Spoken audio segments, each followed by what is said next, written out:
എന്ത്? പുഴയിൽ വീണ് ഒഴുകിപ്പോകുന്നവൻ, പുഴയിൽ വീണ് ഒഴുകിപ്പോകുന്നവൻ അവിടെ ഒരു ജിന്നുണ്ട് എന്ന് കരുതി ജിന്നെ രക്ഷിക്കണേ എന്ന് വിളിച്ചാൽ അത് ശിർക്കാവുകയില്ല. കാരണം അത് ഭൗതികമായ തേട്ടാണ്. പിന്നെ ജിന്നിനോടുള്ള തേട്ടം ശിർക്കാലപ്പ. ജിന്നെ എനിക്ക് സ്വർഗം തരണേ എന്ന് പറഞ്ഞാൽ ശിർക്കാണ്. ജിന്നെ എന്റെ രോഗം മാറ്റണേ എന്ന് പറഞ്ഞാൽ ശിർക്കാണ്.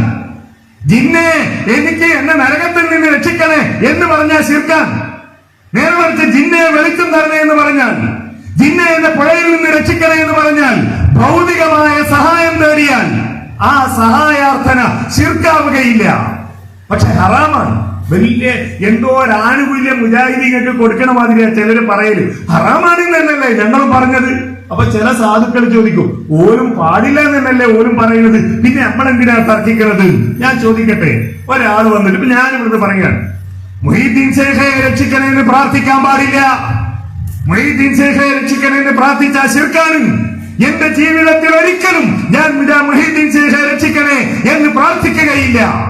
എന്നാൽ ഒരാൾ മുഹീദ്ദീൻ ശൈഖയെ രക്ഷിക്കണേ എന്ന് സഹായാർത്ഥന നടത്തിയാൽ അത് ശിർക്കാവുകയില്ല. ഹറാമാണ്, ചെയ്യാൻ പാടില്ലാത്തതാണ്. പക്ഷെ അത് ശിർക്കാവുകയില്ല എന്ന് പറഞ്ഞാൽ നിങ്ങൾ പറയോ? കുഴപ്പമില്ല, അത് പാടില്ല എന്നല്ല പറയുന്നത്, ശിർക്കാവൂലെന്നല്ലേ പറഞ്ഞിട്ടുള്ളൂ. വസീലത്ത് ശിർക്കാന്നല്ല പറയുന്നത്, ചെയ്യരുത് ഹറാമാണ് എന്നല്ല പറയുന്നത് എന്ന് പറഞ്ഞാൽ അംഗീകരിക്കോ? അതേ വാദാണ് ഈ വിസ്തം പറയുന്നത്, അതേ കാര്യമാണ് ഈ വിസ്തം പറയുന്നത്. ജിന്നിനോട് സഹായം തേടിയാ ശിർക്കാവില്ല. കാരണം എന്തൊക്കെ ന്യായങ്ങൾ പറഞ്ഞു. ഹയ്യായ ജിന്ന്, ഹാദിറായ ജിന്ന്, ഖാദിറായ ജിന്ന്, മുസ്ലിമായ ജിന്ന്. തുടക്കത്തിൽ അങ്ങനെയൊക്കെയാണല്ലോ പറഞ്ഞത്. മുസ്ലിം ജിന്നിനോട് തേടിയാൽ വസീലത്ത് ശിർക്ക്, കാഫിർ ജിന്നിനോട് തേടിയാൽ ശിർക്ക്. എങ്ങനെ ഇത് മനസ്സിലായി? ഈ ശബ്ദം കേട്ടു എന്ന് വിചാരിച്ചു. ശബ്ദം കേട്ടിട്ട് ചോദിക്കണ്ടേ, എടാ ഈ പിന്നെ മുസ്ലിം ജിന്നാണോ അതല്ല കാഫിർ ജിന്നാണോ? കാരണം ശിർക്ക് എന്ന് പറഞ്ഞാൽ അള്ള ഒരിക്കലും പൊറുക്കാത്ത പാപ, നരകത്തിലേക്ക് എത്തും. വസീലത്ത് ശിർക്ക് അങ്ങനെയല്ലല്ലോ. ഈ ജിന്നിനോട് വരെ സർട്ടിഫിക്കറ്റ് അക്ഷയെ പോയിട്ട് ഈ കമ്മ്യൂണിറ്റി സർട്ടിഫിക്കറ്റ് വാങ്ങണം, മാപ്പിളയാണോ അല്ലയോ, എന്തിന്? ശിർക്കോ അല്ലയോ എന്ന് തീരുമാനിക്കാൻ. ജിന്നിനോടുള്ള തേട്ടം ശിർക്കോ അല്ലയോ എന്ന് തീരുമാനിക്കണമെങ്കിൽ എന്ത് വേണം? ജിന്നിന്റെ കമ്മ്യൂണിറ്റി സർട്ടിഫിക്കറ്റ് വാങ്ങണം. മാപ്പിള ജിന്നാണോ കാഫിർ ജിന്നാണോ എന്ന് തിരിച്ചറിയണം. ഈ ജാതി പൊട്ടത്തരം പറഞ്ഞു. അള്ളാഹ് അക്കാര്യത്തിൽ പറഞ്ഞ ഒരു വചനമുണ്ട്, സൂറത്തുൽ ജിന്നിലെ 6-ാമത്തെ വചനം. എന്താ പറഞ്ഞതെന്നാ? വന്നഹു കാന റിജാലുൻ മിനൽ ഇൻസി യഊദൂന ബിരിജാലിൻ മിനൽ ജിന്നി ഫസാദൂഹും റഹഖാ. വന്നഹു കാന റിജാലുൻ മിനൽ ഇൻസ്, മനുഷ്യന്മാരിൽപ്പെട്ട ചില ആളുകൾ ജിന്നുകളിൽപ്പെട്ട ചില ആളുകളോട് ശരണം തേടിയിരുന്നു, അവരോട് കാവൽ തേടിയിരുന്നു. എന്താ? മക്കയിലെ ബഹുദൈവ വിശ്വാസികൾ യാത്ര ചെയ്യുമ്പോ ഒരു മരുഭൂമിയിലെത്തിയാൽ ആ മരുഭൂമിയിലെ ജിന്നിന്റെ നേതാവിനെ വിളിച്ചിട്ട് പറയും, ജിന്നുകളുടെ നേതാവേ, എന്റെ കൂടെ പെണ്ണുങ്ങളുണ്ട്, കുട്ടികളുണ്ട്, കന്നുകാലികളുണ്ട്, ഇതൊക്കെ ഉണ്ട്, ഇതൊന്നും അപകടം ചെയ്യാതെ ചെയ്യരുത് എന്ന്, ഞങ്ങൾ ഉപദ്രവിക്കരുത് എന്ന് ഒന്ന് നിങ്ങളുടെ അനുയായികളോട് പറയണേ. ഇവര് തേടും. ഫസാദൂഹും റഹഖാ. ഇത് കേൾക്കുമ്പോ ജിന്നുകളെ ഗർവ് വർദ്ധിക്കാൻ, ഞങ്ങൾ തരക്കേടില്ലല്ലോ, ഞങ്ങളോട് ഇവര് തേടല്ലേ. ഇത് ഏത് ജിന്നിനോടാ തേടിയത്? മരിച്ച ജിന്നിനോടാ? അല്ലല്ലോ. കാരണം ഇവര് തേടിയത് ജിന്ന് കേട്ടു, അതുകൊണ്ടല്ലേ അഹങ്കാരം വർദ്ധിച്ചത്. അപ്പൊ ഹയ്യാ ജിന്ന്, ഹാദിറാണ് ജിന്ന്. എവിടെയോ ഉള്ള സൗദി അറേബ്യന്ന് മക്കയിലുള്ള ബഹുദൈവ വിശ്വാസികൾ അമേരിക്കയിലുള്ള ജിന്നിനെയല്ല വിളിച്ചത്, അവിടെയുള്ള ജിന്നിനെയാ. അതുകൊണ്ടാണ് അവര് കേട്ടത്. ഹാദിറായ ജിന്നിനെയാ വിളിച്ചത്. തേടിയത് എന്താ? നിങ്ങൾ അനുയായികളോട് ഞങ്ങൾ ഉപദ്രവിക്കരുത് എന്ന് പറയണം. അത് കഴിയാത്ത കാര്യമാണോ? അത് കഴിയാത്ത കാര്യമാണോ? അല്ല, കഴിയുന്ന കാര്യമാണ് തേടിയത്. അല്ലാഹു സുബ്ഹാനഹു വ തആല അത് പരിചയപ്പെടുത്തിയത് ശിർക്കായിട്ടാണ്. ഇങ്ങനെ പച്ചയായ ശിർക്കാണ് എന്ന് ഖുർആൻ പറഞ്ഞ ഒരു കാര്യം അത് ശിർക്കല്ല എന്ന് പറയാൻ മുജാഹിദുകളുടെ കൂട്ടത്തിൽ നിന്ന് ഒരു വിഭാഗം ആളുകൾ വേറിട്ട് പോയി. എന്നിട്ടോ സോഷ്യൽ മീഡിയ പരിശോധിച്ചാൽ നിങ്ങൾക്കറിയാം, എറണാകുളത്ത് വെച്ച് ഒരു വാദപ്രതിവാദത്തിന്റെ വ്യവസ്ഥ എഴുതുമ്പോ കാന്തപുരം സമസ്തയുടെ പ്രതിനിധികളായി വന്ന മുസ്ലിയാക്കന്മാർ, വിസ്തത്തിന്റെ പ്രതിനിധികളായി വന്ന പണ്ഡിതന്മാരുടെ മുഖത്തേക്ക് വിരൽ ചൂണ്ടി ചോദിച്ചു. വിരൽ ചൂണ്ടി വീശിക്കൊണ്ട് ചോദിക്കുകയാണ്, ധൈര്യമുണ്ടോ നിങ്ങൾക്ക് പറയാൻ? ഒരു മൗലവി പുഴയിൽ വീണ് ഒഴുകിപ്പോകുമ്പോ അവിടെ ഒരു ജിന്നുണ്ട് എന്ന് വിചാരിച്ച് ആ ജിന്നിനോട് ജിന്നെ രക്ഷിക്കണേ എന്ന് പറഞ്ഞാൽ ശിർക്കാണ് എന്ന് പറയാൻ ധൈര്യമുണ്ടോ? ധൈര്യമുള്ള ഒരാളുണ്ടോ നിങ്ങളുടെ കൂട്ടത്തിൽ? ഒരാള് പോലും എഴുന്നേറ്റെന്ന് പറഞ്ഞില്ല മുസ്ലിയാരെ അത് ശിർക്കാണെന്ന് തന്നെയാണ് നിങ്ങളുടെ വിശ്വാസം. എന്തിനാ നമ്മൾ ഈ വിസ്തത്തെ വിമർശിക്കുന്നത് എന്ന് നേരത്തെ ഈ സമസ്തക്കാരുടെ കാര്യത്തെ സംശയിച്ചതുപോലെ ചില ആളുകൾ സംശയിക്കാറുണ്ട്. ഇവിടേക്കാൾ നട്ടല്ലില്ലാത്ത ആർജവമില്ലാത്ത മുജാഹിദുകൾ നിങ്ങൾക്ക് ഓർമ്മയുണ്ടല്ലോ. ഇപ്പോ ഏതാനും മാസങ്ങൾക്ക് മുമ്പ് കഴിഞ്ഞ ഓഗസ്റ്റ് മാസത്തിന്റെ ആ സമയത്താണല്ലോ നമ്മുടെ നാട്ടിലുള്ള ഒരു ലോറി ഡ്രൈവർ അർജുൻ എന്ന് പറയുന്ന ചെറുപ്പക്കാരൻ കർണാടകയിൽ അപകടത്തിൽപ്പെട്ടത്. ആ സമയത്ത് സോഷ്യൽ മീഡിയയിൽ ജിന്നുവാദത്തെ അനുകൂലിക്കുന്ന ചില ആളുകൾ ഒരു പോസ്റ്റ് ഇട്ടു. എന്താ പോസ്റ്റ്? എന്നാ പിന്നെ അർജുൻ എവിടെയാണുള്ളത്? നമ്മളെ ഈ മരിച്ചുപോയ മഹാമാരി വിളിച്ചാൽ ഉത്തരം പറയുന്നവരുണ്ടല്ലോ, അല്ലെങ്കിൽ ജീവിച്ചിരിക്കുന്ന ഈ ഉപ്പാപ്പമാരൊക്കെ ഇതൊക്കെ പറയുന്നവരുണ്ടല്ലോ, ഒന്ന് അർജുനെ കാണിച്ചു കൊടുത്തൂടെ എന്നായിരുന്നു ഇവരുടെ ചോദ്യം. അതിന് ഉപൂരികൾ മറുപടി പറഞ്ഞു, എന്നാ പിന്നെ നിങ്ങൾക്കൊന്ന് അവിടെ പോയിട്ട് ജിന്നുകളോട് ചോദിച്ചൂടെ, കാരണം ഇത് ഹറാമല്ലേ ആവൂ, ശിർക്കാവൂലല്ലോ. ഒരാളുടെ ജീവൻ രക്ഷപ്പെടുത്താനല്ലേ, ഒരാളുടെ ജീവൻ രക്ഷപ്പെടുത്താൻ. ഇപ്പൊ ഒരാൾ മരിക്കാൻ കിടക്കാൻ ഒരു വെള്ളം കുടിക്കാനില്ലാതെയാണ് അയാൾ മരിക്കാൻ പോകുന്നത്. വെള്ളം കുടിക്കാനില്ല, തൊണ്ട വരണ്ട്, ശരീരത്തിൽ വെള്ളമില്ലാതെ മരിക്കാൻ. ആ സമയത്താണ് ഹറാമായ എന്തോ ഒരു പാനീയം അയാളുടെ മുമ്പിൽ നമ്മൾ കാണുന്നത്. അത് എടുത്തുകൊടുത്ത് അയാളുടെ ജീവൻ രക്ഷിക്കാം. ഇതുപോലെ ഈ അർജുന്റെ ജീവൻ രക്ഷിക്കാൻ ഹയ്യായ ഹാദിറായ ഖാദിറായ ജിന്നിനോട്, ജിന്നുകളെ, ഇവിടെയുള്ള ജിന്നുകളെ, ഈ പുഴക്കരയുടെ പരിധിയിലുള്ള ജിന്നുകളെ, നിങ്ങൾ അർജുന്റെ ഈ ലോറിയും അർജുനും എവിടെയാണുള്ളത് എന്നൊന്ന് കണ്ടെടുത്ത് തരണേ എന്ന് ജിന്നുകളോട് പറഞ്ഞാൽ ഹറാമയാവുള്ളൂ, ശിർക്കാവൂല എന്നല്ലേ നിങ്ങൾ വാദിക്കുന്നത് എന്ന് ചോദിച്ചപ്പോ മിണ്ടാതിരിക്കേണ്ടി വന്നു ഈ ആളുകൾക്ക്. നമ്മളുടെ അടുത്ത തലമുറ നട്ടല്ലില്ലാത്ത മുജാഹിദുകളായി മാറണോ? ആർജവമില്ലാത്ത മുജാഹിദുകളായി മാറണോ? ഇത്തരം ചോദ്യങ്ങൾക്ക് മുമ്പിൽ ഭയപ്പെടുന്ന, ഇത്തരം ചോദ്യങ്ങൾക്ക് മുന്നിൽ പേടിച്ചു നിന്നുകൊണ്ട് അത്തരം മുജാഹിദുകളായി മാറണോ? ഇപ്പൊ നിങ്ങൾ കേൾക്കുന്നില്ലേ ചില വർത്തമാനങ്ങൾ? ഈ വിസ്ഡം വിഭാഗം മുജാഹിദ് പ്രസ്ഥാനത്തിൽ നിന്ന് വേറിട്ട് പോകാനുള്ള കാരണങ്ങളിൽ ഒന്നാമത്തേത് ഇതായിരുന്നു. രണ്ടാമത്തെ കാരണം എന്താ? ഇവര് പറഞ്ഞു റുഖിയ ശറയ്യ നടപ്പിലാക്കണം. നമ്മൾ പറഞ്ഞു റുഖിയ ശറയ്യ എന്ന് പറഞ്ഞ എന്താ? അള്ളാഹിന്റെ റസൂല് പഠിപ്പിച്ചു തന്ന പ്രാർത്ഥനകളുണ്ട്, രോഗികളെ കാണുമ്പോൾ ചെല്ലാൻ പറഞ്ഞ മന്ത്രങ്ങളുണ്ട്, പ്രാർത്ഥനകളുണ്ട്. അതിനാണ് റുഖിയ ശറയ്യ. നമ്മളോട് ചെയ്യാൻ പറഞ്ഞ, രാത്രി ഉറങ്ങാൻ കിടക്കുമ്പോ ചെയ്യാൻ പറഞ്ഞ കാര്യങ്ങളുണ്ട്. അതൊക്കെ തന്നെയാണ് റുഖിയ ശറയ്യ എന്ന് പറയുന്നത്. അല്ലാതെ അതിന് ഓതാൻ ഒരാള്, അതിനൊരു കേന്ദ്രം, ഇതൊന്നുമില്ല. അത് നടത്താൻ മുജാഹിദ് പ്രസ്ഥാനത്തിന്റെ ചെലവിന് സമ്മതിക്കൂല എന്ന് നമ്മൾ പറഞ്ഞു. അത് പറഞ്ഞപ്പോ ഇവരെന്താ പറഞ്ഞത്? മുജാഹിദ് ബാലുശ്ശേരി പ്രസംഗിച്ചു, കേരളത്തിലെ എല്ലാ പള്ളിച്ചെരുവുകളിലും ചികിത്സാ കേന്ദ്രം തുടങ്ങണം. എല്ലാ പള്ളിച്ചെരുവിലും ചികിത്സാ കേന്ദ്രം തുടങ്ങണം. നമ്മൾ പണ്ട് സ്ത്രീകൾ പള്ളിയിൽ പോകണമെന്ന് പറഞ്ഞപ്പോ സമസ്തക്കാരി നമ്മളെ കളിയാക്കിയിട്ടില്ലേ? അതുപോലെ കേന്ദ്രക്കാരി നമ്മളെ കളിയാക്കും. അത് നോക്കണ്ട, എല്ലാ പള്ളിച്ചെരുവിലും തുടങ്ങണം. എന്റെ മുന്നിലിരിക്കുന്ന തലനരച്ച കാരണവന്മാരെ, നിങ്ങൾ മുന്നിലുണ്ടായത് കൊണ്ട് മാത്രമാണ് പ്രതിരോധിക്കുവാനും തടയാനും എതിർത്ത് നിൽക്കുവാനും ഓരോ പ്രദേശങ്ങളിലും ഇപ്പറഞ്ഞ മുജാഹിദ് പ്രസ്ഥാനത്തിന്റെ പൂർവികരായ പണ്ഡിതന്മാരിൽ നിന്ന് തൗഹീദ് കേട്ട് പഠിച്ച മുജാഹിദ് പ്രസ്ഥാനത്തിന്റെ തലമുതിർന്ന കാരണവന്മാർ, വല്ലിപ്പമാർ ഉണ്ടായത് കൊണ്ടാണ് പള്ളിച്ചെരുവുകളിൽ തുടങ്ങാതെ പോയത്. എന്നിട്ട് അവസാനം തുടങ്ങാൻ വേണ്ടി ഇവർ വേറിട്ട് പോയി. സക്കരിയ സലാഹിയെ മുന്നിൽ നിർത്തി വേറിട്ട് പോയി. സക്കരിയ സലാഹി പറഞ്ഞു റുഖിയ ശറയ്യക്ക് കേന്ദ്രം തുടങ്ങണം. ഇവര് സമ്മതിച്ചില്ല. അദ്ദേഹം അവസാനം നടത്തിയ ഒരു പ്രസംഗമുണ്ട്. അദ്ദേഹം ചോദിച്ചു, എന്തിനാ KNM എന്ന് നമ്മൾ പോകുന്നത്? റുഖിയ ശറയ്യത്ത് നടത്താന്ന് പറഞ്ഞിട്ടല്ലേ? എന്നിട്ട് ഇപ്പൊ എന്താ ആയത്? നമ്മളെ മദ്രസിൽ നടത്താൻ ചോദിക്കുമ്പോ മദ്രസിൽ നടത്താൻ പറ്റൂല, കാരണം അതിന്റെ അപ്പുറത്ത് KNM-കാരുടെ വീടുണ്ട്, ഓനെ അവിടുന്ന് നോക്കിയാൽ കാണും, അതുകൊണ്ട് അവിടെ നടത്താൻ പറ്റൂല. നമ്മളെ പള്ളിയിൽ ഏതായാലും നടത്താൻ പറ്റൂല, കാരണം അവിടെ നിസ്കരിക്കാൻ വരുന്നത് KNM-കാരനാണ്, കണ്ട കുഴപ്പമാണ്, അതുകൊണ്ട് നടത്താൻ പറ്റൂല. എന്നാ പിന്നെ പണ്ട് അബ്രഹാം ലിങ്കൻ ജനാധിപത്യത്തെ കുറിച്ച് പറഞ്ഞല്ലോ, ജനങ്ങൾക്ക് വേണ്ടി ജനങ്ങളാൽ ഉണ്ടാക്കിയ ജനങ്ങളുടെ ഭരണം. അതുപോലെ ജിന്നുവാദികൾക്ക് വേണ്ടി ജിന്നുവാദികളാൽ ഉണ്ടാക്കപ്പെട്ട ജിന്നുവാദികളുടെ കേന്ദ്രമായ ജാമിയ ഹിന്ദിൽ നടത്തിക്കൂടെ എന്ന് ചോദിച്ചു. അവിടെ നടത്താൻ പറ്റൂല. എന്നിട്ട് സലാഹി ചോദിക്കുന്ന ഒരു ചോദ്യമുണ്ട്, പിന്നെ ഇവിടെ ആകാശത്ത് വെച്ചാ റുഖിയ നടത്തുക? ഇത് നടത്താനായിരുന്നു ഇവർ പോയത്. നമ്മളെല്ലാവരും വിചാരിച്ചത് സലാഹിയുടെ പ്രസംഗമൊക്കെ കേട്ടിട്ട് ഈ ആളുകൾ ഇത് നടത്തുന്നില്ല എന്നാണ്. പക്ഷേ അവരുടെ കൂട്ടത്തിലെ ഏറ്റവും വലിയ മന്ത്രവാദിയായിരുന്ന ഒരാൾ, അവര് പറയുന്നത് മന്ത്രവാദത്തിന്റെ പരിധി വിട്ടപ്പോ ഞങ്ങൾ പുറത്താക്കിയതാണെന്ന്. മന്ത്രവാദത്തിന്റെ പരിധി വിട്ടപ്പോ ഞങ്ങൾ പുറത്താക്കി. അയാൾ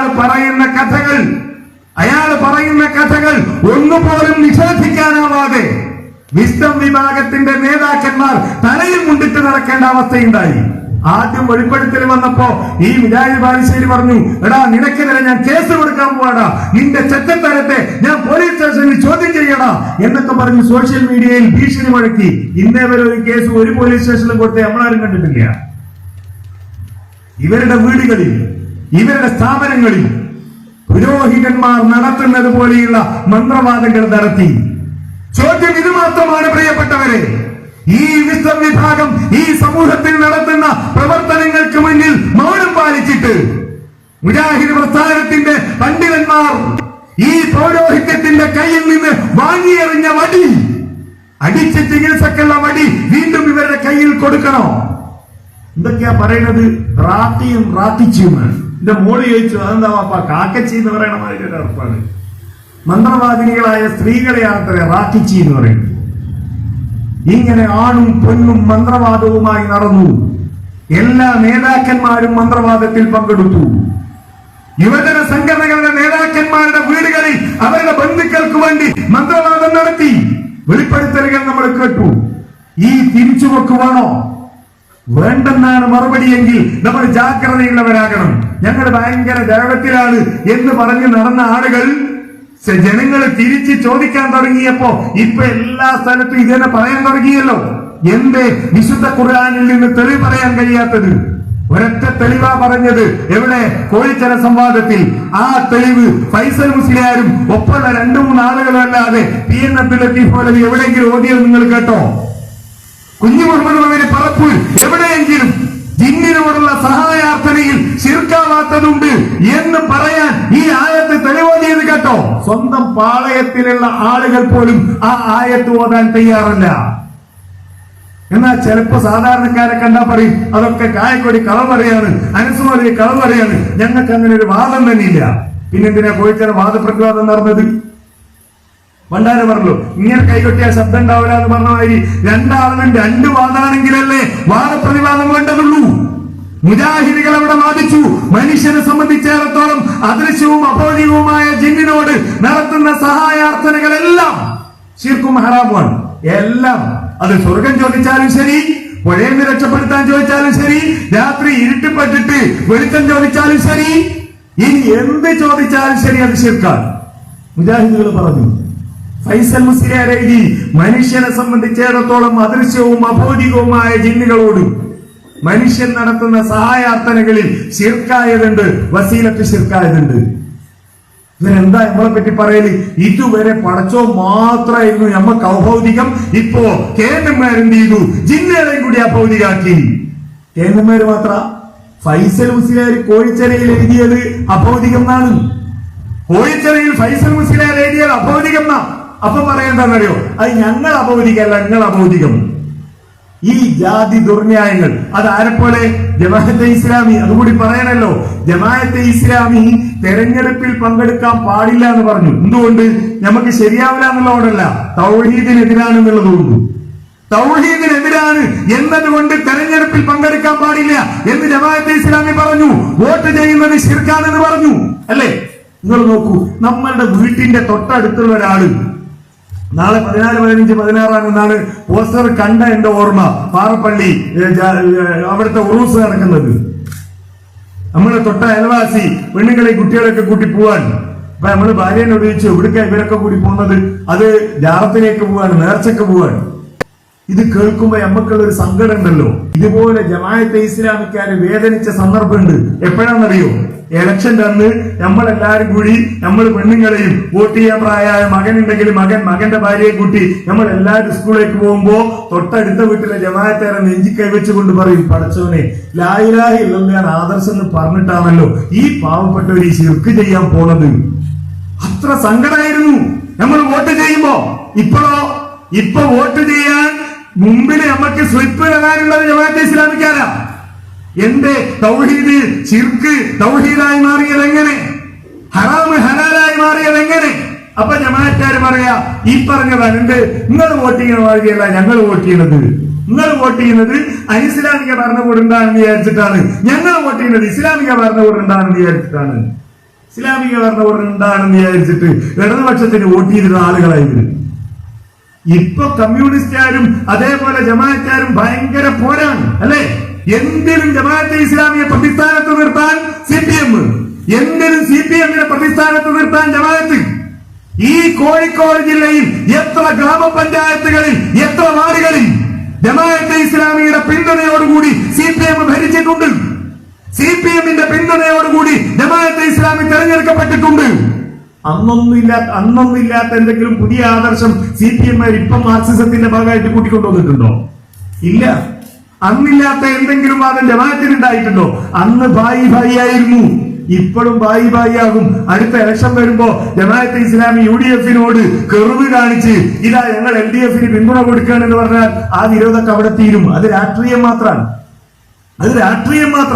അപ്പോ ഈ ജമാഅത്തെ ഇസ്ലാമിക്കാര് തെരഞ്ഞെടുപ്പ് അംഗീകരിക്കാവുന്നതാണ് എന്ന് പറഞ്ഞു. ഞാൻ ഇപ്പോഴും ഓർമ്മിക്കാൻ, ഞാൻ അരീക്കോട് സുല്ലമസലാം അറബി കോളേജിൽ പഠിക്കുന്ന സമയത്താണ് ആദ്യമായി ത്രിതല പഞ്ചായത്തിലേക്കുള്ള തെരഞ്ഞെടുപ്പ് നടക്കുന്നത്. ആ തെരഞ്ഞെടുപ്പിന്റെ ചരിത്രം എല്ലാവർക്കും ഓർമ്മ ഉണ്ടാവും. അന്ന് ഇടതുപക്ഷ മന്ത്രിസഭയാണ് ഇവിടെ ഉള്ളത്. E.K. നായനാരാണ് മുഖ്യമന്ത്രി.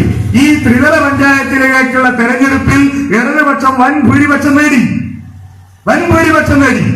അരീക്കോട് ജില്ലാ പഞ്ചായത്തിന്റെ സ്ഥാനാർത്ഥിയായി മത്സരിച്ചത് മുജാഹിദികൾക്ക് സുപരിചിതനായ NV ഇബ്രാഹിം സാഹിബായിരുന്നു. അരീക്കോട്ടെ ജമിയത്തുൽ മുജാഹിദീന്റെ നേതാവായിരുന്നു അദ്ദേഹം. KNM-ന്റെ നേതാവായിരുന്നു അദ്ദേഹം. വിദ്യാഭ്യാസ രംഗത്ത് മുസ്ലിം സമൂഹത്തിന് വേണ്ടി ഏറെ അധ്വാനിച്ച വ്യക്തിയായിരുന്നു അദ്ദേഹം. അദ്ദേഹത്തിനെതിരെ മത്സരിച്ചത് ജനതാദളിന്റെ അഡ്വക്കേറ്റ് KP മുഹമ്മദ് ആയിരുന്നു. ജമാഅത്തെ ഇസ്ലാമി അന്ന് മൂല്യം നോക്കിയാണ് വോട്ട് ചെയ്യുന്നത്. മൂല്യം നോക്കിയിട്ട് അഡ്വക്കേറ്റ് KP മുഹമ്മദിന് പിന്തുണ പ്രഖ്യാപിച്ചു.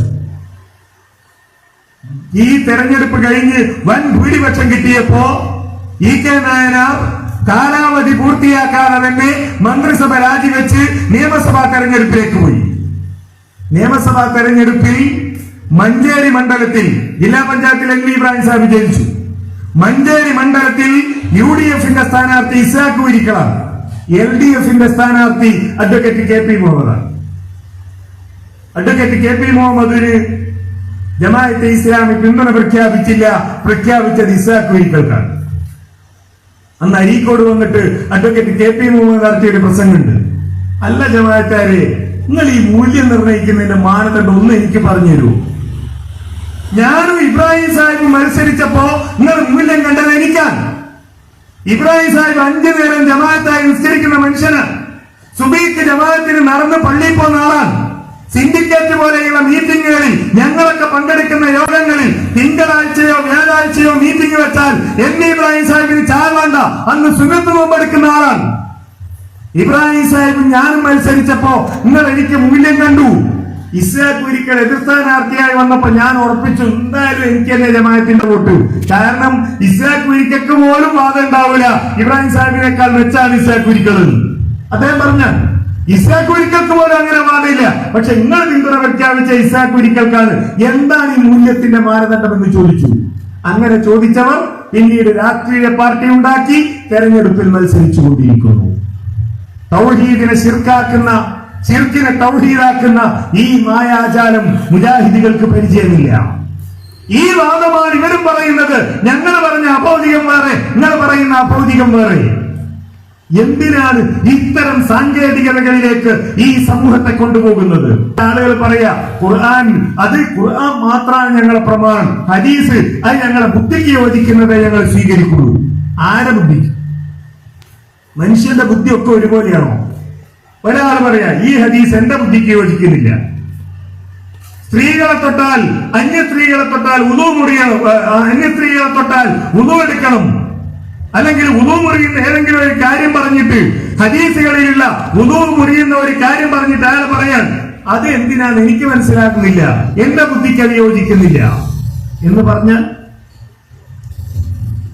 അതല്ലെങ്കിൽ വേറെ ഏതെങ്കിലും ഒരു ഹദീസ് എടുത്ത് വെച്ച് എന്റെ ബുദ്ധിക്ക് അത് യോജിക്കുന്നില്ല എന്ന് പറഞ്ഞാൽ ഇസ്ലാഹി പ്രസ്ഥാനം അത് പഠിപ്പിച്ചിട്ടില്ല. നമ്മളുടെ ബുദ്ധിക്ക് യോജിച്ചാലും ഇല്ലെങ്കിലും ശരി. അങ്ങനെയാണെങ്കിൽ ഖുർആൻ ബുദ്ധിക്ക് ഇസ്ലാം എന്ന് പറഞ്ഞാൽ ബുദ്ധിക്ക് യോജിക്കുന്നത് മാത്രം സ്വീകരിക്കലാണോ? അല്ല. നബി സല്ലല്ലാഹു അലൈഹി വസല്ലമയുടെ നന്മയെ പറ്റി എല്ലാവരും പറയും. രാഷ്ട്രീയ നേതാക്കന്മാര് പറയും, മറ്റ് മതങ്ങളുടെ നേതാക്കന്മാര് പറയും, സാമൂഹ്യ പ്രവർത്തകര് പറയും. പക്ഷെ എന്താ ഒരു മുസ്ലിങ്ങളാവാത്തത്? സ്വർഗം, നരകം, പരലോകം, ഖബർ ശിക്ഷ, ഇതൊന്നും ഓരോ ബുദ്ധിക്ക് ഉൾക്കൊള്ളാൻ കഴിയുന്നില്ല. അവർക്കത് അംഗീകരിക്കാൻ കഴിയുന്നില്ല. അത് അംഗീകരിക്കുമ്പോഴാണ് ഒരാൾ വിശ്വാസിയാകുന്നത്. അല്ലാതെ എന്റെ ബുദ്ധിക്ക് യോജിക്കുന്നത് മാത്രമേ ഞാൻ വിശ്വസിക്കൂ എന്ന് പറഞ്ഞാൽ ഒരാൾക്ക് വിശ്വാസിയാകാൻ കഴിയില്ല. ഖുർആനിന്റെ കാര്യത്തിലും ഹദീസിന്റെ കാര്യത്തിലൊക്കെ അതാണ് മുജാഹിദ് പ്രസ്ഥാനത്തിന്റെ നിലപാട്. അതാ നമ്മളെ മാനദണ്ഡം. അതാ നമ്മൾ എന്നും പറയുന്നത്, ഖുർആനും സുന്നത്തും മൻഹജ് സലഫ് അനുസരിച്ച് അംഗീകരിക്കുക. നമ്മളുടെ ബുദ്ധിയല്ല, നമ്മളുടെ ചിന്തയല്ല, നമ്മൾ കൂടിയാലോചിച്ചല്ല. ഈ ഒരു അടിസ്ഥാന തത്വത്തിൽ നിന്നുകൊണ്ട് നമ്മൾ പ്രബോധന പ്രവർത്തനങ്ങൾ നടത്തുന്നു. പ്രിയപ്പെട്ടവരെ, ഞാൻ ഈ പറഞ്ഞത് നമ്മളുടെ പ്രബോധനം അതിശക്തമായി മുന്നോട്ട് പോകേണ്ടതിന്റെ സാഹചര്യങ്ങൾ നിങ്ങളുടെ മുമ്പിൽ ബോധ്യപ്പെടുത്താനാണ്. നമ്മൾ മൗനികളാകാൻ പാടില്ല, നമ്മൾ വെറുതെ ഇരിക്കാൻ പാടില്ല. ഈ ആളുകൾക്ക്, സത്യമറിയാത്ത ആളുകളുണ്ട്, അവർക്കിത് എത്തിച്ചു കൊടുക്കണം, അവർക്കിത് വിശദീകരിച്ചു കൊടുക്കണം. എനിക്ക് കിട്ടിയതുമായി ഞാൻ എന്റെ വീട്ടിലിരിക്കുക, അതെന്റെ ഭാര്യയും മക്കളുമായി മാത്രം പങ്കുവെക്കുക എന്നതല്ല. ഇത് അല്ലാഹു നൽകിയ അനുഗ്രഹം മറ്റുള്ളവരുമായി പങ്കുവെക്കാൻ സജീവമായി നമ്മൾ പ്രബോധന രംഗത്തിറങ്ങുക. എല്ലാ ശാഖകളിലും എല്ലാ പ്രദേശങ്ങളിലും ഈ പ്രബോധന പ്രവർത്തനങ്ങൾ വളരെ സജീവമായി നമ്മൾ നടത്തുക. ഈ വോയിസിലെ 1 മിനിറ്റ് 39 സെക്കൻഡുള്ള ഈ വോയിസിൽ നമ്മുടെ അബ്ദുൽ മുഹ്സിൻ ഐദീദ് പറഞ്ഞിട്ടുള്ള കാര്യങ്ങൾ നിങ്ങൾ കേട്ടിരിക്കും. അതിൽ അദ്ദേഹം പറയുന്ന കാര്യം എന്താണെന്നറിയുക, പണ്ട് ജമാഅത്തെ ഇസ്ലാമി ഇന്ത്യയുടെ സ്വാതന്ത്ര്യ സമരത്തിന് എതിരെ നിലകൊണ്ടിട്ടുള്ള ആളാണ്. ആര്? സയ്യിദ് മൗലാന മൗദൂദി. ജമാഅത്തെ ഇസ്ലാമി ഇന്ത്യ രാജ്യത്തിന്റെ സ്വാതന്ത്ര്യത്തിന് എതിരായിരുന്നു അവർ. അങ്ങനെ സ്വാതന്ത്ര്യം കിട്ടി, ബ്രിട്ടീഷുകാർ പോയി, ഇവിടുത്തെ ജനാധിപത്യ ഭരണ സംവിധാനം ഇന്ത്യ രാജ്യത്ത് ഉണ്ടായി. അപ്പോൾ മൗലാന മൗദൂദി എന്താ പറഞ്ഞത്? ജമാഅത്തെ ഇസ്ലാമി എന്താ പറഞ്ഞത്? ഒരു ലാത്ത പോയതിന് വർഷം വേറൊരു മനാത്ത് വന്നു, അല്ലാതെ മുസ്ലിമീങ്ങൾക്ക് അതുകൊണ്ട് യാതൊരു നേട്ടവും ഇല്ല എന്നാണ്. മുസ്ലിമീങ്ങൾക്ക് നേട്ടമില്ല എന്ന് മാത്രമല്ല, ജമാഅത്തെ ഇസ്ലാമിയുടെയും മൗദൂദിയുടെയും വീക്ഷണ ആ വിഷയത്തിൽ എന്താണ് അവർ പറയുന്നത്? എന്താണ്? ഇസ്ലാമിക ഭരണമല്ലാത്ത മറ്റൊരു ഭരണവും ഭൂമിയിൽ ഉണ്ടാകാൻ പാടില്ല. ഒരു മുസ്ലിമിനെ സംബന്ധിച്ചിടത്തോളം ഇസ്ലാമിക ഭരണം ഉണ്ടാക്കലാണ് അടിസ്ഥാനം, അസ്ല് അതാണ്. ആ ഭരണം ഉണ്ടാക്കാൻ വേണ്ടിയാണ് നമ്മൾ നിസ്കരിക്കുകയും നോമ്പ് നോൽക്കുകയും ഒക്കെ ചെയ്യുന്നത്. ഇസ്ലാമിൻ്റെ എല്ലാ ഇബാദത്തായ കാര്യങ്ങളും നിശ്ചയിച്ചിരിക്കുന്നത് ഒരു ഭരണസ്ഥാപനത്തിന് വേണ്ടിയുള്ള പരിശീലന പ്രവർത്തനത്തിൻ്റെ ഭാഗമായിട്ടാണ്. എന്ന് വെച്ചാൽ ഒരു ഇസ്ലാമിക ഭരണം, ഇസ്ലാമിക സ്റ്റേറ്റ്, ദൈവിക രാജ്യത്ത് ദൈവത്തിൻ്റെതായ ഒരു ഭരണകൂടം സ്ഥാപിക്കുക എന്നതാകുന്നു നമ്മുടെ ലക്ഷ്യം. ആ ലക്ഷ്യം സാക്ഷാത്കരിക്കപ്പെടുന്നില്ല എങ്കിൽ അത്തരം ഒരു രാജ്യത്ത് ഒരു മുസ്ലിം ജീവിക്കൽ കുഫറാണെന്നാ. അത്തരം ഒരു ഭരണ സംവിധാനത്തിൻ്റെ കീഴിൽ നമ്മൾ ജീവിക്കുക എന്ന് പറഞ്ഞാൽ തന്നെ ശിർക്കാകുന്നു, കുഫറാകുന്നു. കാരണം നിയമനിർമ്മാണത്തിനുള്ള അധികാരാവകാശം, അള്ളാഹുവിനുള്ള അവകാശം അള്ളാഹുവിൻ്റെ സൃഷ്ടികൾക്ക് വകവെച്ചു കൊടുക്കൽ വഴി അവൻ ശിർക്കാണ്, മുശിരിക്കാണ്, മുശിരിക്കും കാഫിറുമായി പോയിരിക്കുന്നു എന്ന അതിവിചിത്രമായ ഒരു പുതിയ വാദം ലോകത്ത് അഹ്ലുസുന്നത്തി വൽ ജമാഅത്തിന് ഇന്നോളം വരെ പരിചയമില്ലാത്ത ഒരു പുതിയ ആശയം ജമാഅത്തെ ഇസ്ലാമിയും മൗദൂദിയും മുന്നോട്ട് വെച്ചു. അതുകൊണ്ട് തന്നെ ലോകത്ത് ഏത് ഭരണം വന്നാലും, ബ്രിട്ടീഷുകാരൻ പോയിട്ട് ജനാധിപത്യം വന്നാലും, ജനാധിപത്യം പോയിട്ട് ബ്രിട്ടീഷുകാരൻ വന്നാലും, ആര് വന്നാലും ശരി, ജമാഅത്തെ ഇസ്ലാമിക്ക് അത് സ്വീകാര്യമേ അല്ല. കാരണം എന്താ? അവൻ്റെ ഏറ്റവും മിനിമം സംഭവം എന്താണ്? ഇവിടെ ഇസ്ലാമിക ഭരണം വരണം. ഇസ്ലാമിക ഭരണം വന്നു കഴിഞ്ഞാലേ മുസ്ലിം ആകാൻ പറ്റൂ. അങ്ങനെ ഇസ്ലാമിക ഭരണത്തിന് മാത്രമേ അച്ചടക്കം പാലിച്ച് മുസ്ലിമീങ്ങൾക്ക് ജീവിക്കാൻ പാടുള്ളൂ. അല്ലാത്ത ശിർക്കാണ്, കുഫറാണ് എന്ന ആശയമാണ് ജമാഅത്തെ ഇസ്ലാമി പറഞ്ഞത്. ആ ആശയ പ്രതലത്തിൽ നിന്നാണ് ലാത്ത പോയി മനാത്ത വന്നു എന്നുള്ള അവരുടെ ആശയം, അവരുടെ പ്രസ്താവന. ആ പ്രസ്താവന തെറ്റാകുന്നു എന്ന് അന്ന് മുതൽ എല്ലാവരും പറഞ്ഞിട്ടുണ്ട്. ജമാഅത്തെ ഇസ്ലാമിയുടെ ആശയം തെറ്റാണ്, ആ ആശയത്തിൻ്റെ അടിസ്ഥാനത്തിൽ ഉണ്ടാക്കിയിട്ടുള്ള ഈ പ്രസ്താവനയും തെറ്റാണ് എന്ന് ആ പ്രസ്താവന തുടങ്ങിയ കാലം മുതൽ തന്നെ മുജാഹിദ് പ്രസ്ഥാനത്തിൻ്റെ ആദ്യകാല നേതാക്കന്മാരൊക്കെ പറഞ്ഞിട്ടുണ്ട്.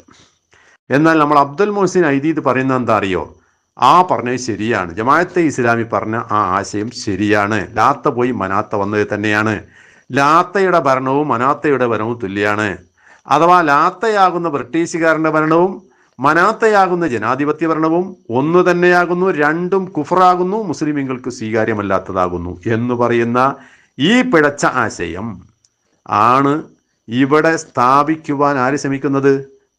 അബ്ദുൽ മുഹ്സിൻ ഐദീദും അതേപോലെ ഈ നിയാഫുബിന് ഖാലിദ് അടക്കമുള്ളവരായ ആളുകളും ഇവിടെ പ്രചരിപ്പിച്ചുകൊണ്ടിരിക്കുന്നത്. അതായത് സലഫിയത്തിന്റെ കുപ്പായത്തിൽ വന്നുകൊണ്ട് ഹവാരിജിയാക്കളുടെ തീവ്രവാദവും ഇവിടുത്തെ ജമാഅത്തെ ഇസ്ലാമിയുടെ തീവ്രവാദവും ഇവിടെ പ്രചരിപ്പിക്കുവാൻ വേണ്ടിയുള്ള ശ്രമമാണ് ഈ നവപുത്തൻ സലഫി ആദർശക്കാര് എന്ന പേരിൽ വരുന്ന ഈ ആളുകൾ ഇവിടെ ചെയ്തുകൊണ്ടിരിക്കുന്നത്. അതുകൊണ്ട് തന്നെ അത് പൊളിച്ച് കൈ കൊടുക്കേണ്ടത് അത്യാവശ്യമാണ്. നമ്മൾ ഇതുവരെ മിണ്ടാതെന്നത് മിണ്ടാതെ നിന്നതാ, ഇനി നമ്മൾ മിണ്ടാക്കൂല. ഈ മാതിരി എല്ലാ ജാതി സാധനവും നമ്മൾ എടുത്തു പുറത്തേക്കിടും. നമ്മളോട് കളിച്ചാൽ അത് അതിൻ്റെ അക്കരെ വരെ നമ്മൾ കാണിക്കും. മനസ്സിലായോ? ഇത്രയും വലിയ ഫിത്ന നിങ്ങൾ ഇവിടെ ഉണ്ടാക്കുക. നിങ്ങൾ വലിയ ഹോജന്മാരായിട്ട് വലിയ വലിയ ആലിമീങ്ങളായിട്ട് ചമച്ചിട്ട് മുൻഗാമികളായ മുജാഹിദ് പ്രസ്ഥാനത്തിൻ്റെ നേതാക്കന്മാരൊക്കെ പറഞ്ഞതിനെ തള്ളിപ്പറഞ്ഞുകൊണ്ട് ആ ജമാഅത്തെ ഇസ്ലാമിയും മൗദൂദിയും പറഞ്ഞിട്ടുള്ള ആശയം ശരി തന്നെയാകുന്നു, അത് തെറ്റാകുന്നു എന്ന് പറഞ്ഞത് തെറ്റായിപ്പോയി എന്നാണ് ഇപ്പോൾ ഈ മുഹ്സിൻ ഐദീദ് പറഞ്ഞുകൊണ്ടിരിക്കുന്നത്. അതേപോലെ തന്നെയാണ് നിയാഫും. മേനപ്പുറം എന്ന് പറയുന്നൊരു പള്ളിയിൽ ഈ നിയാഫ് കുറച്ചു കാലം ഖുത്ബ നടത്തിയിട്ടുണ്ട്. അവിടെ മേനപ്പുറം എന്ന് പറഞ്ഞ സ്ഥലത്തുനിന്ന് അവിടെ മുജാഹിദ് KNMകാരും അല്ലാത്തവരും നമ്മളെ പുതിയ ഈ ആശയ ഉള്ളവരായ ആളുകളെല്ലാം കൂടിയിട്ടുള്ള ഒരു പള്ളിയാണ്. ഈ സംഘടനാ ഭക്തി ഇല്ലാത്തവരായ ആളുകൾക്കാണ് മെജോറിറ്റി ഉള്ളത്. അതുകൊണ്ട് അവരാണ് നടത്തുന്നത്. അതുകൊണ്ട് നിയാഫിനെ ഖുത്ബക്ക് വിളിച്ചു. നിയാഫ് അവിടെ പോയി പ്രസംഗിച്ച എന്താ? ജനാധിപത്യം കുഫറാണ്, മതേതരത്വം ശിർക്കാണ് എന്ന് പറഞ്ഞിട്ട് ഭീകരമായി പ്രസംഗിച്ചു. ആൾക്കാർ അദ്ദേഹത്തെ അടുത്ത ആഴ്ച മുതൽ വരണ്ടെന്ന് പറഞ്ഞു. എന്താവശ്യത്തിന് വേണ്ടിയാണ് നിങ്ങൾ ഈ പ്രബോധനം നടത്തുന്നത്? ഞങ്ങൾക്കൊന്നറിയണം. ഇന്ത്യ രാജ്യത്തിന്റെ ജനാധിപത്യ മതേതര വ്യവസ്ഥ ഒരാൾ അംഗീകരിക്കുക എന്ന് പറഞ്ഞാൽ ഈ രാജ്യത്തെ പൗരന്മാരെ അംഗീകരിക്കുക, അവിടുത്തെ മുസ്ലിമീങ്ങൾ ആ വ്യവസ്ഥയെ അംഗീകരിക്കുക എന്ന് പറഞ്ഞാൽ അതെങ്ങനെയാണ് ശിർക്കാകുന്നത്, കുഫറാകുന്നത്? അത് എന്താണ് നിങ്ങൾ ഈ ശിർക്കും കുഫറും ആണെന്ന് പറഞ്ഞിട്ട് ഈ പ്രചരിപ്പിക്കുന്നത്? എന്താണ് നിങ്ങൾക്ക് നേട്ടം? ഒന്നുകിൽ നിങ്ങൾ ഈ രാജ്യത്ത് നിന്ന് പോകണം, ഈ വ്യവസ്ഥ കുഫറിന്റെ വ്യവസ്ഥയാണ്, അതുകൊണ്ട് ഇവിടെ ജീവിക്കാൻ പാടില്ല എന്ന് പറഞ്ഞ് യമനിലേക്കോ വേറെ എവിടെയെങ്കിലും കാട് കയറി പോകണം നിങ്ങൾ. അത് നിങ്ങൾ ചെയ്യാതെ ഈ നാട്ടിൽ ജീവിച്ചിട്ട് ഈ പറയുന്ന ജനാധിപത്യത്തിനെയും ഈ പറയുന്ന സംഭവത്തെയും കുഫറാണെന്ന് പറഞ്ഞ് എതിർക്കുകയും ചെയ്യുന്ന ഈ നിലപാട് ഇരട്ടത്താപ്പാണ്. രണ്ടാലൊന്നും നിങ്ങൾ ഇവിടെ ചെയ്യേണ്ടതുണ്ട്. ഇവിടുത്തെ ആദ്യകാല ജമാഅത്തെ ഇസ്ലാമിക്കാരൊക്കെ അവർ പറഞ്ഞതിൽ 100% ഈമാൻ ഉണ്ടായിരുന്നു. അതായത് ഇന്ത്യ രാജ്യത്തിലെ വ്യവസ്ഥ എന്ന് പറഞ്ഞാൽ കുഫറിന്റെ വ്യവസ്ഥയാണ്. ഈ കുഫറിന്റെ വ്യവസ്ഥയിൽ കീഴിൽ നമ്മൾ അച്ചടക്കം പാലിച്ച് ജീവിക്ക് ശിർക്കാണ്, കുഫറാണ് എന്ന വിശ്വാസം അവർക്കുണ്ടായിരുന്നു. അതുകൊണ്ട് തന്നെ ആ വിശ്വാസമുള്ളത് കൊണ്ട് പാരലലായ സംവിധാനങ്ങൾ ഉണ്ടാക്കാൻ അവർ ശ്രമിച്ചു. അതായത് ഇവിടുത്തെ നിലവിലുള്ള വിദ്യാഭ്യാസ വ്യവസ്ഥയ്ക്ക് പാരലലായി ഒരു സ്വതന്ത്രമായ വേറൊരു വിദ്യാഭ്യാസ വ്യവസ്ഥ ഉണ്ടാക്കാൻ അവർ ശ്രമിച്ചു. അങ്ങനെ ഓരോ രംഗത്തും ഇന്ത്യ രാജ്യത്തെ കീഴിലുള്ള ഇവിടുത്തെ ഭരണ സംവിധാനങ്ങളോട് പങ്കാളിയാകാൻ പാടില്ലെന്ന് അവർ പറഞ്ഞു. ഇവിടെ തെരഞ്ഞെടുപ്പ് മത്സരിക്കാൻ പാടില്ല, MLA ആകാൻ പാടില്ല, MP ആകാൻ പാടില്ല, നിയമനിർമ്മാണ സഭകളിലേക്ക് പോകാൻ പാടില്ല, അതേപോലെ തന്നെ ഉദ്യോഗങ്ങൾ വഹിക്കാൻ പാടില്ല. അതൊക്കെ എന്താണ്? ശിർക്കിൻ്റെ വ്യവസ്ഥക്ക് സഹായം ചെയ്യലായതുകൊണ്ട് അങ്ങനെ ചെയ്തു കഴിഞ്ഞാൽ മുസ്ലിം അല്ലാതായി പോകും, കാഫറായി പോകും. അതുകൊണ്ട് നമ്മൾ ലറൂറത്തിൻ്റെ ഹാലിൽ നമ്മൾ ഇവിടെ ജീവിക്കാമെന്ന് മാത്രമേ ഉള്ളൂ. ഈ കുഫറിൻ്റെ ലോകത്ത് അങ്ങനെ നമുക്ക് ജീവിക്കാൻ പറ്റൂ. അതുകൊണ്ട് മുസ്ലിമായി ജീവിക്കണമെങ്കിൽ പരമാവധി ഇതിനോടൊക്കെ അകന്ന് ജീവിക്കണം എന്ന് അവർ വിശ്വസിക്കുകയും ആ കാര്യം അവർ നടപ്പാക്കുകയും ചെയ്തിട്ട് ഏറെക്കാലം കയ്യിൽ കിട്ടിയിട്ടുള്ള സർട്ടിഫിക്കറ്റ് കീറി വലിച്ചെറിഞ്ഞിട്ട് ഉദ്യോഗം രാജിവെച്ച് പോയ ഒരുപാട് ജമാഅത്തെ ഇസ്ലാമിക്കാർ മുമ്പ് കാലഘട്ടത്തിൽ ഉണ്ടായിട്ടുണ്ട്. അങ്ങനെ കാലം കുറേ കഴിഞ്ഞപ്പോൾ 1975 അടിയന്തരാവസ്ഥ കാലം വന്നു. അടിയന്തരാവസ്ഥയിൽ ഇന്ദിരാഗാന്ധി ജമാഅത്തെ ഇസ്ലാമിക്കാരെ പിടിച്ച് കൂട്ടിലാക്കി. ഒരു തീവ്രവാദ സംഘടന എന്ന് പറഞ്ഞിട്ട് ജമാഅത്തെ ഇസ്ലാമിക്കാരൊക്കെ കൂട്ടിലാക്കി. അതിനുശേഷം അവർക്ക് ബോധോദയം വന്നു. അവർ വോട്ട് ചെയ്യാൻ തുടങ്ങി. ഇന്ദിരാഗാന്ധിയെ താഴെ ഇറക്കാൻ വേണ്ടി ജനതാ പാർട്ടിക്ക് വോട്ട് ചെയ്തു. ജനതാ പാർട്ടി അതുപോലെ തന്നെ ജനസംഘം, BJP, ഇന്നത്തെ ഈ ആധുനിക BJP എന്ന് പറഞ്ഞാൽ അന്ന് പഴയ ജനസംഘമാണ്. ഈ പറഞ്ഞ എല്ലാ അലവലാദികളും കൂടി ഒരു മുന്നണി ഉണ്ടാക്കി. ആ മുന്നണിയോട് കൂറ് പുലർത്തുകയും അതിന് വോട്ട് ചെയ്തുകൊണ്ട് ഇന്ദിരാഗാന്ധിയെ താഴെ ഇറക്കുകയും ചെയ്തു. അതിന് സഹായിച്ചു ജമാഅത്തെ ഇസ്ലാമി. അങ്ങനെയാണ് ആദ്യം വോട്ട് ചെയ്യാൻ തുടങ്ങിയത്. അങ്ങനെ പിന്നെ ഈ പറഞ്ഞിട്ടുള്ള ഈ കുഫറിൻ്റെ വ്യവസ്ഥ അത് ഇതെന്നൊക്കെ ഈ പറഞ്ഞ സംഗതികളൊക്കെ ഓരോന്നോരോന്നായി പാമ്പ് കുപ്പായം ഊരണമാരി ഊരി ഊരി ഊരി വല്ല വലിച്ചെറിഞ്ഞ് ഇപ്പം ഇന്നവർ പിന്നെ ഈ രാജ്യത്തിൻ്റെ ഭരണഘടനയോട് 101% കൂറ് പ്രഖ്യാപിച്ചുകൊണ്ട് വെൽഫെയർ പാർട്ടി എന്ന പാർട്ടി ഉണ്ടാക്കി ഈ രാജ്യത്തിൻ്റെ രാഷ്ട്രീയ വ്യവസ്ഥയോട് ഒട്ടിച്ചേർന്ന് മറ്റുള്ളവർക്കൊന്നും ഇല്ലാത്ത ആ കൂറും ബഹുമാനവും ആദരവും ഇതിനോട് പുലർത്തുന്ന ഒരവസ്ഥയിലേക്ക് ജമാഅത്തെ ഇസ്ലാമി പരിവർത്തിപ്പിക്കപ്പെട്ടു. ഇതാണ് ജമാഅത്തെ ഇസ്ലാമിക്ക് ഉണ്ടായ അനുഭവം. ഈ അനുഭവങ്ങളൊന്നും കണ്ടിട്ട് പഠിക്കാത്ത കുറച്ച് ആൾക്കാർ വന്ന് പറയാ ജമാഅത്തെ ഇസ്ലാമി അന്ന് പറഞ്ഞത് ശരിയാണ്, ലാത്ത പോയിട്ട് മനാത്ത വന്ന് തന്നെയാണ്, ഇത് കുഫറിന്റെ ഗവൺമെന്റ് ആണ്, മതേതരത്വം എന്ന് പറഞ്ഞാൽ മതേതരത്വം കുഫറാണ്, ജനാധിപത്യം എന്ന് പറഞ്ഞാൽ ശിർക്കാണ് എന്നിപ്പോൾ പ്രസംഗിച്ചു നടക്കുക. എങ്കിൽ ഈ ജമാഅത്തെ ഇസ്ലാമി ചെയ്തതുപോലെ നിങ്ങൾ ചെയ്യണ്ടേ? ഏറ്റവും ചുരുങ്ങിയത് അതെന്താ നിങ്ങൾക്ക് ചെയ്യാൻ പറ്റാത്തത്? പിന്നെ എന്തിനാ അതും ചെയ്യാൻ പറ്റൂല, പിന്നെ എന്തിനാ നിങ്ങളിത് പറയുന്നത് എന്നൊരു ചോദ്യം അവിടെ ബാക്കിയുണ്ട്. മനസ്സിലായില്ലേ? ഇനി ഇതുമായി ബന്ധപ്പെട്ട് നിങ്ങൾക്ക് ഒരു പക്ഷേ സലഫി ഉലമാക്കന്മാർ കൊണ്ടുവന്നിട്ട് ചില ഫത്വകളൊക്കെ കൊണ്ടുവരും. ജനാധിപത്യം ശിർക്കാണ്, മതേതര കുഫറാണ് എന്നൊക്കെ തരത്തിലുള്ള സലഫി ഉലമാക്കന്മാരുടെ ചില ഫത്വകൾ ഒരു പക്ഷേ നിങ്ങൾ കൊണ്ടുവരും. ശരിയാണ്, അങ്ങനെ അവർ പറഞ്ഞിട്ടുണ്ട്, ചില ഫത്വകളിലൊക്കെ പറഞ്ഞിട്ടുണ്ട്. അത് ഇന്ത്യ രാജ്യത്തുള്ള ഇന്ന് നമ്മൾ കാണുന്നത് പോലെ 80% മേലെ ഭൂരിപക്ഷ സമുദായമുള്ള കേവലം ന്യൂനപക്ഷമായി ജീവിക്കുന്ന ഈ രാജ്യത്തെ മുസ്ലിമീങ്ങളുമായി ബന്ധപ്പെട്ട വിഷയമേ അല്ല. അങ്ങനെ വിഷയമാക്കാനും പറ്റൂല. പിന്നെ എന്താണ് വിഷയം? അത് ഞാൻ വിശദീകരിച്ചു തരാം. വേറെ കുറേ ആൾക്കാർക്ക് ഇത് ആശയക്കൊപ്പുണ്ട്, അതുകൊണ്ടാണ് ഇത് പറയാൻ കാരണം. ഞാൻ ഇന്നലെ വോയിസ് ഇട്ട സമയത്ത് ചില സുഹൃത്തുക്കൾ എന്നോട് ചോദ്യം ചെയ്തിട്ടുണ്ട്, അത് ശിർക്കും കുഫറും തന്നെ അല്ലേ എന്ന് ചോദിച്ചിട്ട് ചോദ്യം ചെയ്തിട്ടുണ്ട്. അതുകൊണ്ട് ഞാൻ അവരോട് പറഞ്ഞു, ഞാനത് വിശദീകരിക്കാം, നിങ്ങൾ കേട്ടതിനു ശേഷം പ്രതികരിക്കും എന്ന് പറഞ്ഞാൽ. അപ്പം എന്താണ് ജനാധിപത്യം കുഫറാണ്, മതേതരത്വം ശിർക്കാവെന്നൊക്കെ പറയുന്ന സംഗതി എന്താണ്? അത് ഒന്ന് വിശദമായി നമ്മൾ പഠിക്കണം. അതായത് ജനാധിപത്യം എന്ന് പറഞ്ഞതിൻ്റെ അടിസ്ഥാനം എന്താ? ജനാധിപത്യം എന്ന് പറഞ്ഞാൽ ജനങ്ങളുടെ ആധിപത്യമാണ്. ജനങ്ങൾക്ക് ആധിപത്യം കൊടുക്കുക, അതായത് ഭരണം നിർവഹിക്കുവാനും നിയമനിർമ്മാണങ്ങൾ ഉണ്ടാക്കാനും ഭൂരിപക്ഷത്തെ ഒരു അടിസ്ഥാനമാക്കി സ്വീകരിക്കുകയും ആ ഭൂരിപക്ഷം ഏത് തരത്തിലുള്ള നിയമം ഉണ്ടാക്കിയാലും ആ നിയമം അംഗീകരിക്കുവാനുള്ള ബാധ്യത മറ്റുള്ളവർക്കുണ്ട് എന്ന് വിശ്വസിക്കുകയും ചെയ്യുന്നൊരവസ്ഥ. അങ്ങനെ ആ അവസ്ഥ വന്നു കഴിഞ്ഞാൽ എന്താവും? ഇസ്ലാം നിഷിദ്ധമാക്കിയുള്ള കാര്യങ്ങളൊക്കെ അനുവദനീയമാക്കാനും ഇസ്ലാം അനുവദനീയമാക്കിയാലും നിഷിദ്ധമാക്കാനും ഒക്കെ ആർക്ക് അധികാരം ഉണ്ടാവും? ഈ പറയുന്ന ഭരണ സംവിധാനങ്ങൾക്ക് അധികാരം ഉണ്ടാവും. ആ നിലക്ക് മനുഷ്യന്മാർക്ക് അങ്ങനെ ഒരു നിയമനിർമ്മാണത്തിനുള്ള അധികാരാവകാശം വിട്ടുകൊടുക്കുക എന്നൊരു ആശയം അതിലുള്ളത് കൊണ്ടാണ് അതിൻ്റെ അസില്, ജനാധിപത്യം എന്ന് പറയുന്ന സംഗതിയുടെ അസില് അത് ശിർക്കാണെന്നോ അല്ലെങ്കിൽ കുഫറാണെന്നോ പണ്ഡിതന്മാർ പറഞ്ഞിട്ടുള്ളത്. അതുകൊണ്ട് തന്നെ അത്തരം ഒരു ജനാധിപത്യ വ്യവസ്ഥയെ ഇസ്ലാമിന് ബദലായി കൊണ്ടുവരാൻ പറ്റൂല. അത് അവിടുത്തെ സാഹചര്യവുമായി ബന്ധപ്പെട്ടൊരു വിഷയമാണ്. ഇപ്പോൾ സൗദി അറേബ്യയിലെ കുറച്ച് ആൾക്കാർ പറയാൻ നോക്കുക, ഇവിടെയുള്ള നിലവിലുള്ള രാജവ്യവസ്ഥ പാടില്ല, ഇസ്ലാമിക ഭരണവ്യവസ്ഥ രാജാവാണല്ലോ അവിടെ ഭരിക്കുന്നത്, ഈ രാജവ്യവസ്ഥ ഒന്നും ഇവിടെ പാടില്ല, ഇനി മുതൽ ജനാധിപത്യ വ്യവസ്ഥ ഇവിടെ കൊണ്ടുവരണം എന്ന് സൗദി അറേബ്യയിൽ കുറച്ച് ആൾക്കാർ ആവശ്യപ്പെട്ടാൽ എന്താ? അത് കുഫറാണ്. കാരണം ഇസ്ലാമിന് ബദലായിട്ട് ആ ജനാധിപത്യത്തെ കൊണ്ടുവരണം എന്നൊരാൾ വാദിച്ചാൽ അത് കുഫർ തന്നെയാണ്, സംശയമൊന്നുമില്ല. ഇസ്ലാമിക ഭരണം നടക്കുന്ന ഏത് രാജ്യങ്ങളിലും ഇതുപോലെ ജനാധിപത്യ വ്യവസ്ഥയാണ് കൊണ്ടുവരേണ്ടത്, അതാണ് ഇസ്ലാമിക വ്യവസ്ഥയേക്കാൾ മെച്ചപ്പെട്ടത് എന്ന് വാദിക്കുകയും അതിനുവേണ്ടി പരിശ്രമിക്കുകയും ചെയ്താൽ അത് ശിർക്കും കുഫറുമാണെന്നുള്ള കാര്യത്തിൽ ആർക്കവിടെ തർക്കമുള്ളത്? ഇസ്ലാമിനെ അട്ടിമറിക്കലല്ലേ അത്. അതേപോലെ തന്നെയാണ് മതേതരത്വം എന്ന് പറഞ്ഞാലും. മതേതരത്വം എന്ന് പറഞ്ഞാൽ എന്താണ്? പാശ്ചാത്യ നാടുകൾക്ക് മതേതരത്വം എന്ന് പറഞ്ഞാൽ എന്താ? മതം ഇതരമാകുക എന്നാ. മതമിതരം, രാഷ്ട്രത്തെ മതമുക്തമാക്കുന്നതിനാണ് മതേതരത്വം എന്ന് പറയാ. പിന്നെ ഒരു രാജ്യത്തിന്റെ ഭരണവ്യവസ്ഥയിൽ മതം എന്ന് പറഞ്ഞ സംഗതി ഇടപെടാനേ പാടില്ല. മതം വേറെ രാഷ്ട്രം വേറെ എന്ന കാഴ്ചപ്പാടാണ് നമ്മളെ പാശ്ചാത്യ നാടുകളിലൊക്കെ ഉള്ളത്. അപ്പം മതം രാഷ്ട്രീയത്തിൽ ഇടപെടാൻ പാടില്ല എന്നുള്ള, മതത്തെയും രാഷ്ട്രീയത്തെയും വേറെയാക്കുന്ന, പിന്നെ രാഷ്ട്രീയക്കാർക്ക് എന്ത് തോന്നിവാസവും ചെയ്യാനുള്ള അനുമതി കൊടുക്കുന്ന ഒരവസ്ഥ, അതാണ് മതമിതരമാക്കുക, രാഷ്ട്രത്തെ മതമുക്തമാക്കുക എന്ന് പറയുന്ന ആശയം.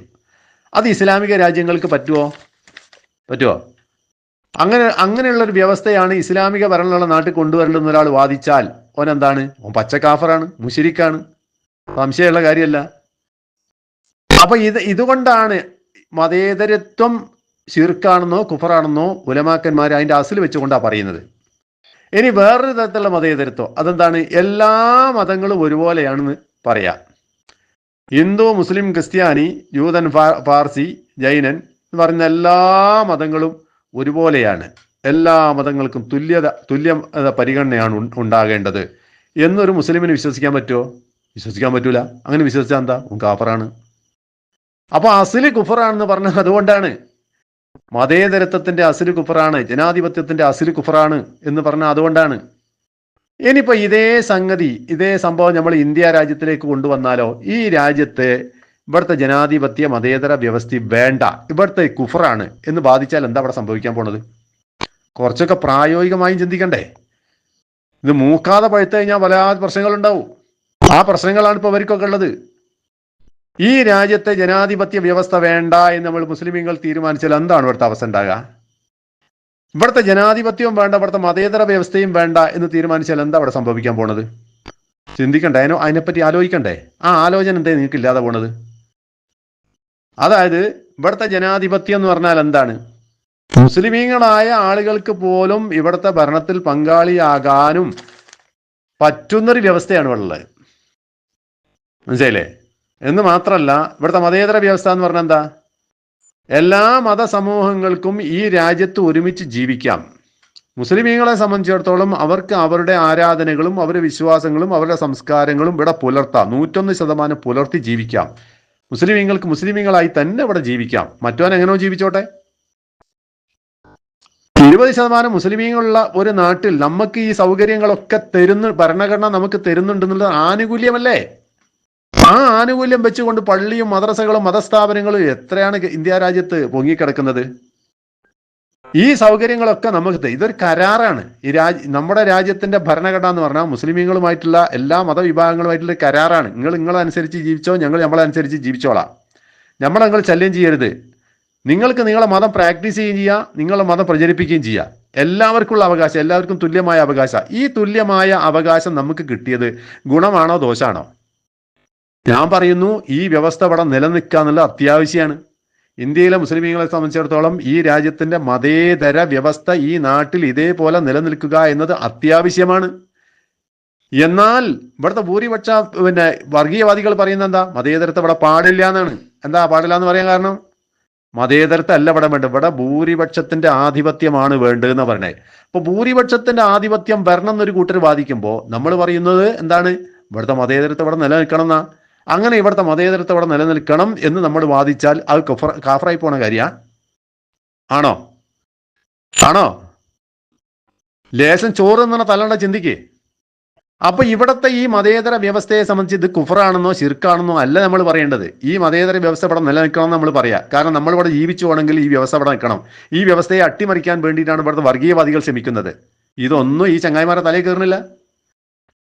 എന്നിട്ട് ഇവിടെ വന്ന് പറയാം മതേതര വ്യവസ്ഥ, അതുപോലെ തന്നെ ജനാധിപത്യ വ്യവസ്ഥ, അതിനോട് പങ്കുവലിക്കാൻ പാടില്ല, അവിടെ വോട്ട് ചെയ്യാൻ പാടില്ല, അങ്ങോട്ട് നോക്കാൻ പാടില്ല എന്നുള്ള പഴയ ജമാഅത്തെ ഇസ്ലാമിക്കാരൻ്റെ അതേ വാദം ഇവിടെ കൊണ്ടുവന്നിട്ട് ഇവിടെ ഫിത്തന ഉണ്ടാക്കുക. ഇതല്ലേ ഇപ്പം നിങ്ങൾ ചെയ്യുന്നത്? ഒരു ഉപകാരം നിങ്ങൾക്ക് ചെയ്യാൻ പറ്റില്ലെങ്കിൽ എന്തിനാ ഈ ജനങ്ങളെ നിങ്ങൾ ദ്രോഹിക്കുന്നത്? ഈ മുസ്ലിം ഉമ്മത്തിനെ നിങ്ങൾ ദ്രോഹിക്കാൻ നിൽക്കണം എന്തിനാ? നമുക്കത് മനസ്സിലാകുന്നില്ല. അപ്പൊ ഇതൊക്കെയാണ് ഇതിന്റെ സംഭവം എന്നുള്ളത് ആളുകൾ കൃത്യമായി മനസ്സിലാക്കിയിരിക്കണം. ഇവരെ പോലുള്ള ആൾക്കാർ, ന്യൂ ജനറേഷൻ മൊല്ലമാർ വന്നിട്ട് ഈ ജാതി അങ്ങോട്ട് പ്രസംഗിച്ച് പറയും 4 ഫത്വയെ ഉദ്ധരിക്കും. അപ്പോൾ ഫത്വ എന്ന് പറഞ്ഞാൽ ഉദ്ധരിക്കണേ എങ്ങനെയാ അറിയങ്ങൾ? പണ്ട് അമ്പലക്കുളത്തിന്റെ അടുത്ത് ഒരു ബോർഡ് വെച്ചു, അഹിന്ദുക്കൾക്ക് പ്രവേശനമില്ല, അഹിന്ദുക്കൾക്ക് പ്രവേശനമില്ല എന്ന് എഴുതി വെച്ചൊരു ബോർഡ്. ഇത് കണ്ടൊരു മാപ്പിളക്ക് ഓൻ എന്താ അഹിന്ദു ഈ ഹിന്ദു ഒന്നും ഓൻ അറിയില്ല. ഓൻ ആ ബോർഡ് എടുത്ത് നേരെ കൊണ്ട് പള്ളിക്കുളത്തിന്റെ അടുത്ത് കൊണ്ടുവച്ചു. എങ്ങനെ ഉണ്ടാവും അത്? അമ്പലക്കുളത്തിന്റെ അടുത്ത് വെച്ചിട്ടുള്ള ബോർഡ് കൊണ്ടുപോയിട്ട് പള്ളിക്കുളത്തിന്റെ അടുത്ത് കൊണ്ടുപോയി വെച്ചാൽ ഉണ്ടാവും. അതേ അവസരമാണ് ഫത്വ എന്ന് പറഞ്ഞാൽ. അത് സമയത്തിനും സാഹചര്യത്തിനും ഒക്കെ ഉണ്ടാവും. അത് ഒന്നും ചിന്തിക്കാതെ ആ ഫത്വ എടുത്തിട്ട് സൗദി അറേബ്യയിലേക്ക് വെച്ചിട്ടുള്ള ഫത്വ, ആ വ്യവസ്ഥയിൽ വെച്ചിട്ടുള്ള ഫത്വ നേരെ കൊണ്ടുവന്ന് ന്യൂനപക്ഷങ്ങൾ താമസിക്കുന്ന ഇന്ത്യ രാജ്യത്ത് കൊണ്ടുപോയിട്ട് പോസ്റ്റ് ചെയ്യുക, എന്നിട്ട് ഫിത്തന ഉണ്ടാക്കുക. ഇതൊക്കെയാണ് ഇവിടെ നടക്കുന്നത്. അതുകൊണ്ട് നന്നായി ചിന്തിച്ചോ. ഈ ആദ്യ ആളുകൾ ഫത്വ വായിച്ചുകൊണ്ടും ഫിത്തന ഉണ്ടാക്കി കഴിഞ്ഞാൽ അത് ഈ ഉമ്മത്തിനുണ്ടാകുന്ന ഭവിഷ്യത്ത് കുറഞ്ഞതൊന്നും ആയിരിക്കില്ല. ഇത് ജമാഅത്തെ ഇസ്ലാമി പ്രാക്ടീസ് ചെയ്ത് പരാജയപ്പെട്ടിട്ട് അവസാനം അവർ ഈ രാജ്യത്തിൻ്റെ വ്യവസ്ഥയോട് 101% കൂറ് പുലർത്തുക ഇപ്പം ചെയ്യണത്. ഉണ്ടെന്ന് പോലും പ്രഖ്യാപിക്കുക ചെയ്ത്. നമ്മളൊന്നും അങ്ങനെ ഒന്നും ചെയ്യില്ല. നമ്മളെ സംബന്ധിച്ചിടത്തോളം ഈ രാജ്യത്ത് മുസ്ലിമീങ്ങളായി നമുക്ക് ജീവിച്ചു പോകാൻ എന്താണോ സൗകര്യപ്രദമായിട്ടുള്ളത് ആ വഴി നമ്മൾ തേടും. ആ വഴി തേടുക എന്നുള്ളത് സലഫി ഉലമാക്കന്മാരുടെ ഫത്വകളിൽ നിന്നൊക്കെ നമുക്ക് മനസ്സിലാവുന്ന കാര്യമാണ്. ഇവിടെ വോട്ട് ചെയ്യുന്ന വിഷയത്തും അല്ലാത്ത വിഷയത്തിലും ഒക്കെ അനുകൂലമായ ഫത്വകൾ നമുക്കുണ്ട്. ആ ഫത്വകളൊന്നും ഇവർ കാണൂല. അതുകൊണ്ട് ഈ ആളുകളെ ശരിക്ക് കരുതിയിട്ടില്ല എങ്കിൽ ഇത് വല്ലാത്ത ഫിത്തന നമ്മുടെ നാട്ടിൽ ഉണ്ടാക്കുമെന്ന കാര്യം അതിൻ്റെ ആപത്ത് ഞാൻ ഇവിടെ നിങ്ങളുടെ മുമ്പ് ചൂണ്ടിക്കാണിക്കാൻ. ഇനി ഇതിനെപ്പറ്റി നിങ്ങൾക്ക് ആർക്കെങ്കിലും ചോദിക്കാണ്ടെങ്കിൽ ചോദിക്കാം, അപ്പൊ ഞാൻ മറുപടി പറയും. ഇത്തരം വാർത്തകളും വിശേഷങ്ങളും അറിയാൻ ഞങ്ങളുടെ ചാനൽ ഉടൻ തന്നെ സബ്സ്ക്രൈബ് ചെയ്യുക, ലൈക്ക് ചെയ്യുക, ഷെയർ ചെയ്യുക. ജനങ്ങളിലേക്ക് എത്തിക്കണമെന്ന് നിങ്ങൾ ആഗ്രഹിക്കുന്ന വാർത്തകളും വിശേഷങ്ങളും പ്രമുഖരുടെ പ്രഭാഷണങ്ങളും ഞങ്ങളുടെ വാട്സപ്പ് നമ്പറിലേക്ക് അയച്ചു തരിക. നന്മ വളരട്ടെ, തിന്മക്കെതിരെ നമുക്ക് ഒരുമിച്ച് നിൽക്കാം.